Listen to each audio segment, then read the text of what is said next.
మహిళలకు మాన ప్రాణ రక్షణ లేదా? ఉమెన్ ఫోర్స్ జమాయతే ఇస్లామీ హింద్ నాయకురాలు చాకలికొండ శారద. రాష్ట్రంలో మహిళలకు సమాజంలో మాన ప్రాణ రక్షణ లేకుండా పోయిందని, పుట్టిన పసికందు నుంచి కాటికి చాపి ముసలివారి దాకా అత్యాచారాలు అఘాయిత్యాలు జరుగుతూనే ఉన్నాయని, కేంద్ర రాష్ట్ర ప్రభుత్వాలు పట్టించుకోవడం లేదని Kavali women force convener Chakalikonda Sarada, Jamaate Islami Hind secretary ఫాతిమాలు ఆరోపించారు. మంగళవారం పట్టణంలోని స్థానిక జర్నలిస్ట్ క్లబ్ నందు మీడియా సమావేశం ఏర్పాటు చేసి వారు మాట్లాడుతూ, ఆంధ్రప్రదేశ్ లో జూలై నెలలోనే మహిళలపై 5 మంది మైనర్ బాలికలపై అత్యాచారాలు జరిగాయని, కొందరిని చంపివేశారని తెలిపారు. విజయనగరం జిల్లాలో ఈ నెల 9వ తేదీన 5 నెలల పసికందుపై అత్యాచారం చేశారంటే ఈ సమాజం ఏమైపోతుందని ప్రభుత్వాలు ఆలోచించాలని కోరారు. దీనికి ముఖ్య కారణం స్మార్ట్ ఫోన్లో అశ్లీలత వీడియోలు చూడడం, మద్యం గంజాయి లాంటి మాదక ద్రవ్యాలు సేవించి మగాలు మృగాల్లాగా మారుతున్నారని వారు తీవ్ర ఆవేదన వ్యక్తం చేశారు. అలానే ఈ నెలలోనే ఏలూరులో 16 ఏళ్ల బాలికను అదృశ్యం చేసి అనేక మంది రేప్ చేసి చంపేయబడ్డారని తెలిపారు. అలానే నంది కొట్టూరులో 9 ఏళ్ల బాలిక పార్కులో ఆడుకుంటుండగా బాలికను ప్రేరేపించి రేప్ చేసి అనంతరం చంపివేసి గోతంలో కుక్కి నదిలో పడివేశారని తెలిపారు. అలానే గుంటూరు జిల్లా పత్తిపాడులో కూడా ఇలాంటివి ఘటన జరిగిందని అన్నారు. ఇలాంటి సంఘటనలు తెలుస్తుంటే భయభ్రాంతులకు గురి చేస్తున్నాయని అన్నారు. ఆడపిల్లలుగా పుట్టడమే నేరమా, ఆడపిల్లలను కనడమే నేరమా అనే ఆలోచన వస్తుందని తెలిపారు. మానవ జాతి ఎటుపోతుందని అన్నారు. పశుపక్షాలు గాని జంతువులు గాని ఆడ అనే లింగమే లేకపోతే ఆ జీవరాశులు అభివృద్ధి చెందలేవని తెలిపారు. ఇలాంటి ఘటనకు పాల్పడుతున్న యువతను, మగాలను ప్రభుత్వాలు కఠినంగా శిక్షించాలని కోరారు. అలానే ప్రస్తుతం హై స్కూల్స్ లో విద్యార్థులకు విద్యతో పాటు నైతిక బోధన, మానవ సమాజ విలువలను తెలిసేటట్లు అధ్యాపకులు పిల్లలకు తెలియజేయాలని అన్నారు. గతంలో మా అధ్యాపకులు సమాజంలో జరుగుతున్న అఘాయిత్యాలు, అన్యాయాలపై పిల్లలకు తెలియజేసి సమాజ విలువలను తెలిపేవారని అన్నారు. ఇప్పటి పరిస్థితులలో ఇటువంటివి జరగడం లేదని వాటిపై దృష్టి సాధించాలని అన్నారు. అలానే పిల్లలకు తల్లిదండ్రులు సమాజంలో జరిగే నేరాలు, విధ్వంసక చర్యలు, అత్యాచారాలపై అవగాహన కల్పించాలని కోరారు. ఇలాంటి ఘటనలు జరిగినప్పుడు మంత్రులు, ఎమ్మెల్యేలు పిల్లలు వేసుకునే డ్రెస్ కోడ్ గురించి విమర్శిస్తున్నారని తెలిపారు. కానీ పుట్టిన బిడ్డ నుండి కాటికి చాపే ముసలివారి దాకా శృంగారంతో చూడడం, అశ్లీల ఘటనలకు పాల్పడడం చూస్తుంటే సమాజం ఎటుపోతుందో అర్థం కావడం లేదన్నారు.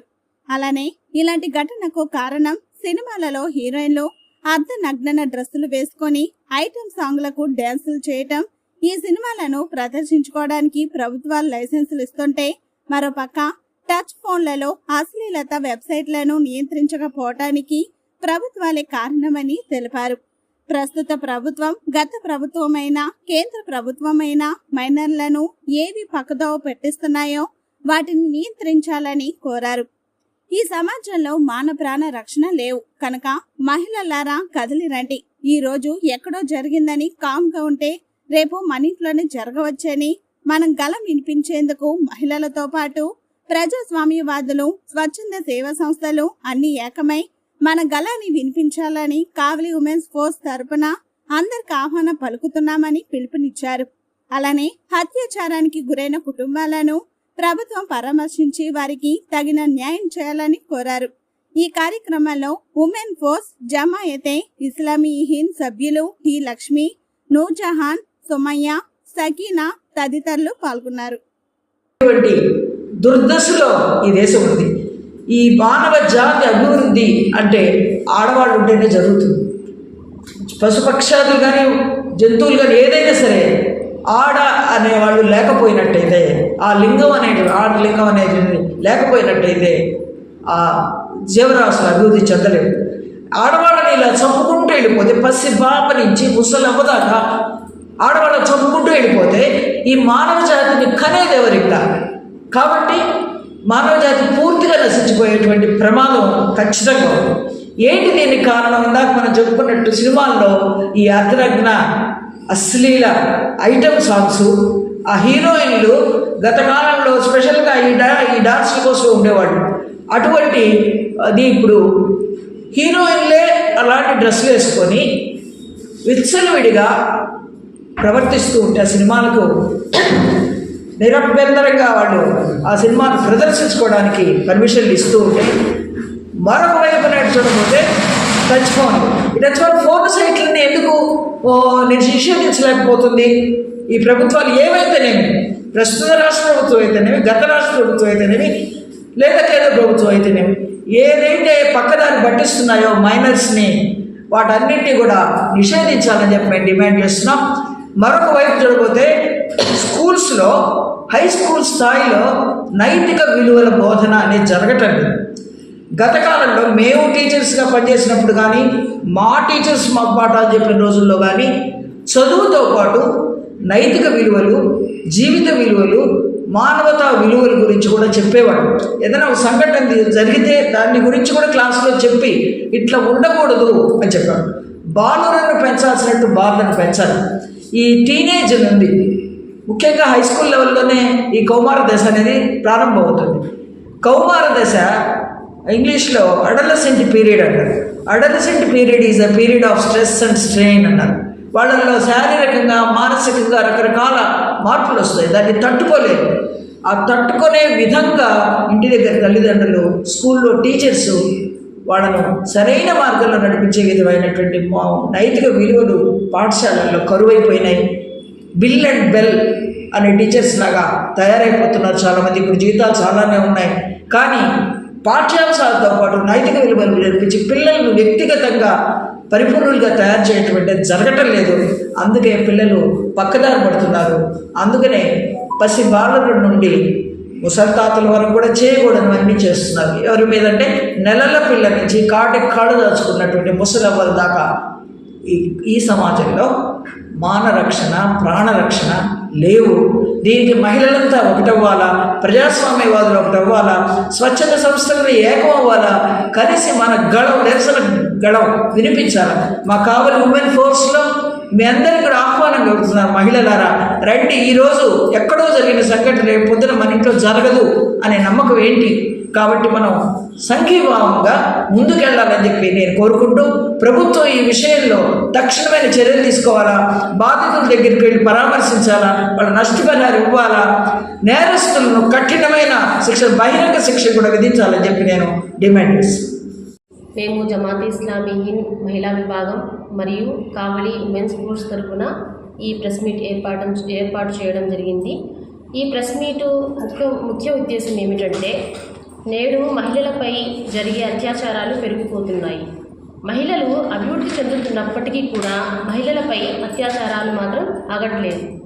రాజకీయాలు మారుతున్నాయి, ప్రభుత్వాలు మారుతున్నాయి, అలాగే నాయకులు కూడా మారుతున్నారు. అయినా కానీ మహిళల పరిస్థితి మాత్రం మెరుగుపడట్లేదు. మొన్న జూలై 7వ తేదీ నంద్యాల జిల్లాలో 5వ తరగతి చదువుతున్న బాలికపై 3 మైనర్ బాలురు ఆమెని అత్యాచారం చేసి హత్య చేసేశారు. అలాగే ఇంతకుముందు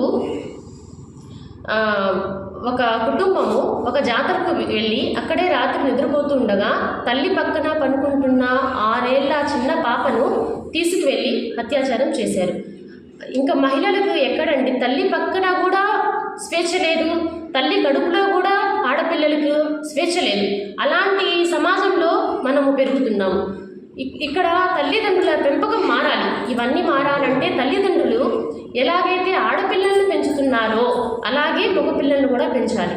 ఆడపిల్లల దగ్గరికి వచ్చేసరికి కొన్ని రూల్స్ ఉంటాయి. ఆడపిల్లలు టయానికి బయటకు వెళ్ళాలి, సాయంత్రం అవగానే ఇంట్లోకి వచ్చేయాలి, వాళ్ళు ఫోన్ ఎక్కువ వాడకూడదు, రాత్రులు త్వరగా పడుకోవాలి, ఇలా రూల్స్ ఉంటాయి. ఇలా ఆడపిల్లలకి మగపిల్లలకి సమానంగా తల్లిదండ్రులు కనుక పెంచినట్లయితే ఇలాంటి నేరాలు జరగవు అనే ఒక ఆలోచన.